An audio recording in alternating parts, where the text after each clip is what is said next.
मुअज़्ज़ज़ नाज़रीन अस्सलामु अलैकुम। मैं हूं हसन असगर, आपका डैट्स अमेजिंग फैक्ट्स में खुशामदीद। नाज़रीन, दुबई एक ऐसा शहर है जिसने पिछली 2 दहाइयों से दिन दुगनी और रात चुगनी तरक्की से गोरों को भी परेशान कर दिया है। 72 साला शेख मोहम्मद अपनी 3 बीवियों और 23 बच्चों के साथ इस शहर पर राज कर रहे हैं। ये खानदान अब से नहीं बल्कि 1833 से यहाँ पर इबाद है। ये बात सभी जानते हैं कि दुबई का ये शाही खानदान अपने असूलों का बड़ा पक्का है। अगर कोई गोरा दुबई आकर कानून तोड़ता है तो इसे भी वही सज़ा दी जाती है जो किसी पाकिस्तानी, बंगाली या फिर हिंदुस्तानी को दी जाती है। नाज़रीन, दिलचस्प बात यह है कि शेख मोहम्मद बाकी मुल्कों के वज़ीर आज़म की तरह नहीं बल्कि वो यहाँ आम आदमी की तरह सड़कों पर घूमते नज़र आते हैं। जहां बरतानिया का शाही खानदान आम बरतानवी अवाम चूंटी की नोक पर रखता है, वही दुबई का शाही खानदान आम लोगों में घुलता मिलता है और इनकी खुशी गमी में बराबर का शरीक भी होता है। लेकिन यहाँ पर कहानी का एक और रुख भी है। दुबई की एक शाही फैमिली कई बिलियन डॉलर्स की मालिक है और इनकी जायदादें सारी दुनिया में मौजूद हैं। पनामा पेपर्स में ये भी सामने आया है कि शेख मोहम्मद लंदन में सिर्फ इतनी ज़्यादा कमर्शियल हिल एस्टेट के मालिक हैं कि इनकी प्रॉपर्टी मलकाए बरतानिया से भी ज़्यादा बन जाती है। नाज़रीन, दुबई को दुबई बनाने के लिए सारी दुनिया का ब्लैक मनी यानी काला धन यहाँ पर वेलकम किया गया। यहाँ मजदूरी करने आने वालों को गैर इंसानी हालात से भी गुजरना पड़ता है। ये चमचमाती आलीशान इमारतें इन्हीं मजदूरों की अनथक मेहनत पर खड़ी हैं। नाज़रीन, आज हम डैट्स अमेजिंग फैक्ट्स की इस वीडियो में royal family house of Makhdoom के बारे में कुछ हैरानकुन और ज़बरदस्त हक़ाइक़ बताने जा रहे हैं। नाज़रीन, वीडियो में आगे बढ़ने से पहले अगर आप हमारे चैनल डैट्स अमेजिंग फैक्ट्स पर नए हैं तो बराए मेहरबानी हमारे चैनल को लाइक, शेयर और सब्सक्राइब करें और साथ घंटी के बटन को भी प्रेस करें ताकि हमारी तमाम वीडियोज़ का नोटिफिकेशन बर वक्त आपको मिलता रहे। Fact number 1। नाज़रीन, 1833 की बात है जब सहरा में आबाद बानी ओस के कबीले के 800 अफराद ने अलग होके अपना एक अलग ग्रोह बना लिया। ये लोग समुंदर के किनारे आकर आबाद हो गए और समुंदर से मछलियां पकड़कर माहीगिरी के पेशे से मुंसलिक हो गए। आज इस जगह को दुबई क्रैक के नाम से जाना जाता है। नाज़रीन, 1966 में दुबई की सरजमीन से तेल की दरियाफ्त ने यहाँ पर सहरा में रहने वाले बुद्दुओं की किस्मत हमेशा के लिए बदल के रख दी। राशिद बिन सईद अल मखदूम इस वक्त दुबई के हुक्मरान थे। इन्होंने दुबई को पहले एक ज़बरदस्त बंदरगाह बनाया और फिर इसको शहर में बदलने का काम शुरू किया। राशिद बिन सईद अल मखदूम की वफ़ात के बाद इनके बेटे मखदूम बिन राशिद अल मखदूम दुबई के हुक्मरान बने और फिर 2006 में इनकी वफ़ात के बाद शेख मोहम्मद बिन राशिद अल मखदूम पावर में आ गए और ये आज तक मौजूद हैं।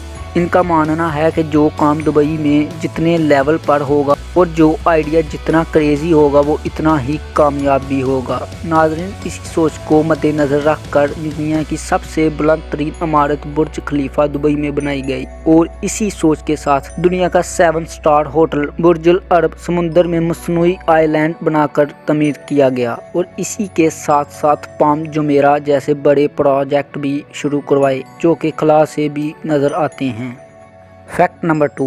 नाज़रीन, अगर दुबई के इस शाही खानदान की बात की जाए तो अमरीकी जरीदा फोर्ब्स हमें ये बताता है कि चाचू शेख मोहम्मद बिन राशिद 18 बिलियन डॉलर के असासों के मालिक हैं जो कि पाकिस्तानी करेंसी में 3,06,000 करोड़ रुपए बन जाते हैं। नाज़रीन, यहाँ पर ये बात वाज़ह करना ज़रूरी है कि ये वो दौलत है जो इन्होंने दुनिया को बता रखी है, जबकि पनामा पेपर्स के मुताबिक इस खानदान का बच्चा इससे ज़्यादा दौलत का मालिक है। शेख साहब अपने असूलों के पक्के हैं। इन्होंने खुद खड़े होकर बुर्ज खलीफा की तमीर करवाई। बेशक दुबई की एमिरेट्स एयरलाइन को दुनिया की नंबर 1 एयरलाइन बनाने में इन्होंने बहुत ही अहम किरदार सर अंजाम दिया है और इन्होंने पाम जुमेरा जैसे समुंदर पर तैरते मसनूई जजीरे भी बनाए हैं। लेकिन इन्होंने ऐसे कई मल्टी बिलियन डॉलर के ऐसे प्रोजेक्ट में अपना हिस्सा भी रखा है। नाज़रीन, आज शेख मोहम्मद बिन राशिद अल मखदूम दुबई के प्रेसिडेंट, PM और मिनिस्टर ऑफ डिफेंस भी खुद हैं और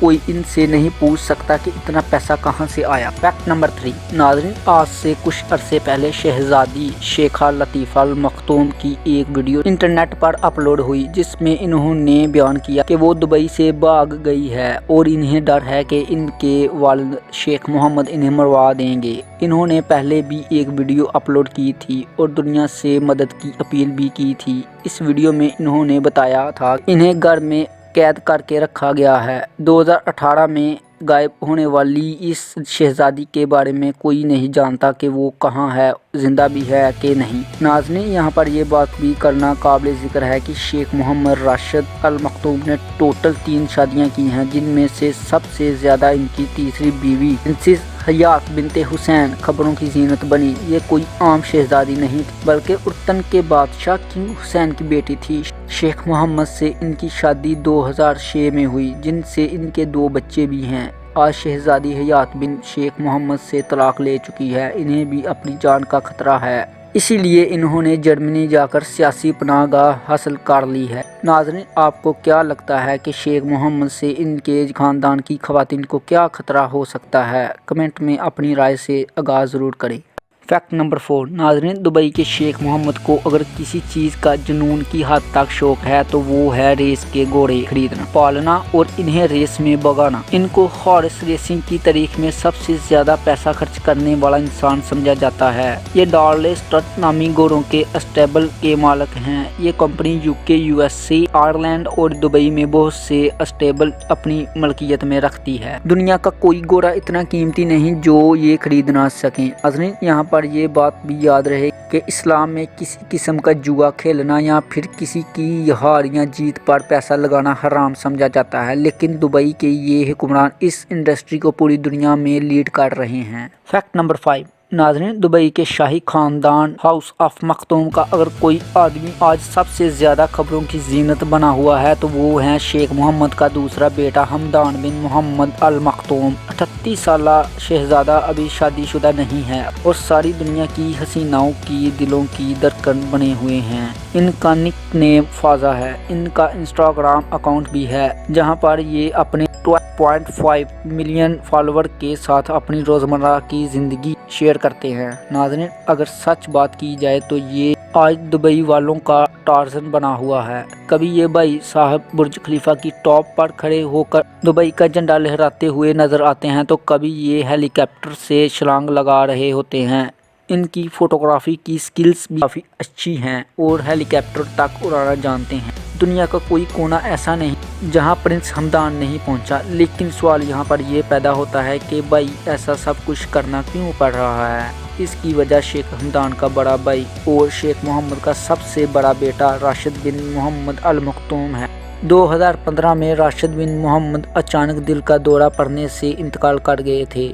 इस वक्त इनकी उम्र सिर्फ 33 साल थी। ये एक सुपर फिट एथलीट थे जो ओलंपिक्स में मुत्तहदा अरब इमारात की नुमाइंदगी भी कर चुके थे। इनकी एकदम अचानक मौत ने दुनिया को शक को शुबात में डाल दिया। इंटरनेशनल मीडिया का कहना था कि 33 साला शहजादा हर किस्म का नशा करने लगा था। शहजादा इस कदर नशा करता था कि वो नशा करके अपना कंट्रोल भी खो देता था। जर्मनी मीडिया का ये भी कहना था कि इनकी मौत कोई हादसा नहीं बल्कि दुबई के बॉर्डर के करीब हूती बागियों की तरफ से हमला किया गया, जिसमें वो और इनके तमाम गार्ड्स भी मारे गए। लेकिन हकीकत क्या है अभी तक कोई नहीं जानता। दुबई के पुरअसरार शाही खानदान के राजों में से इस नौजवान शहजादे की मौत भी एक राज ही है।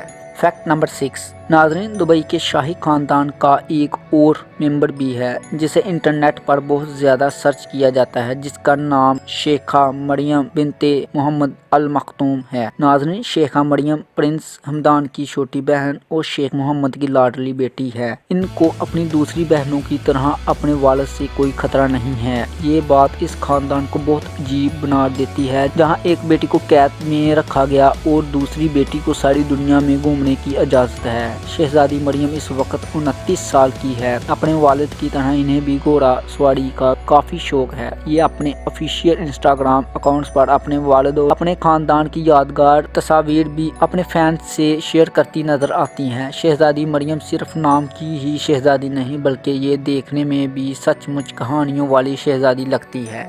فیکٹ نمبر 7 ناظرین، اگر آپ یہ سوچ رہے ہیں کہ دبئی کے شاہی خاندان کے پاس کتنا پیسہ ہے تو اس بات کا اندازہ آپ اس دبئی نامی اس یاٹ سے لگا سکتے ہیں جو کہ شیخ محمد ملکیت میں آتی ہے۔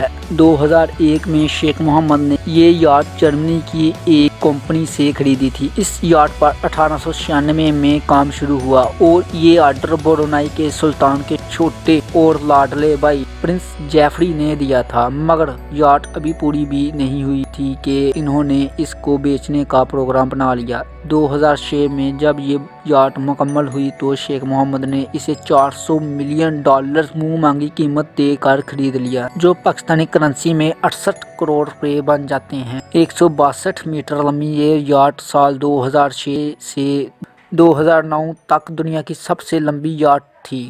فیکٹ نمبر 8 ناظرین، اب دبئی والے یہ جانتے ہیں کہ اب دبئی کا تیل لمبے عرصے تک نہیں چلے گا، یہ اگلے چند سالوں میں ختم ہونے کے قریب ہے۔ اگر یہ ایک بار ختم ہو گیا تو ساری عیاشیاں ختم ہو سکتی ہیں۔ اس کا حل انہوں نے یہ نکالا ہے کہ شراب ہر غلط چیز کا لائسنس جاری کر دیا جائے، اسے لیگل کر دیا جائے اور اس پر ٹیکس لیا جائے۔ پیسے کی خاطر یہ اتنا گر چکے ہیں کہ چند بلین ڈالرز کی انویسٹمنٹ کی خاطر امت مسلمہ کی پیٹھ پر خنجر کھوپتے ہوئے اسرائیل کو بھی ایک ملک تسلیم کر لیا ہے۔ اب دبئی میں اسرائیل کی ایمبیسی بھی کھل گئی ہے اور اسرائیل کے شہر ٹیل اویو میں دبئی کی ایمبیسی بھی کھل گئی ہے، اور انہیں کوئی خیال نہیں کہ اس حرکت سے ہمیں کتنا افسوس ہوگا۔ اگر ایک پاکستانی دبئی کی سیر کو چلا جاتا ہے تو وہ $1000 یا پھر $2000 یا زیادہ سے زیادہ $5000 خرچ کر سکتے ہیں۔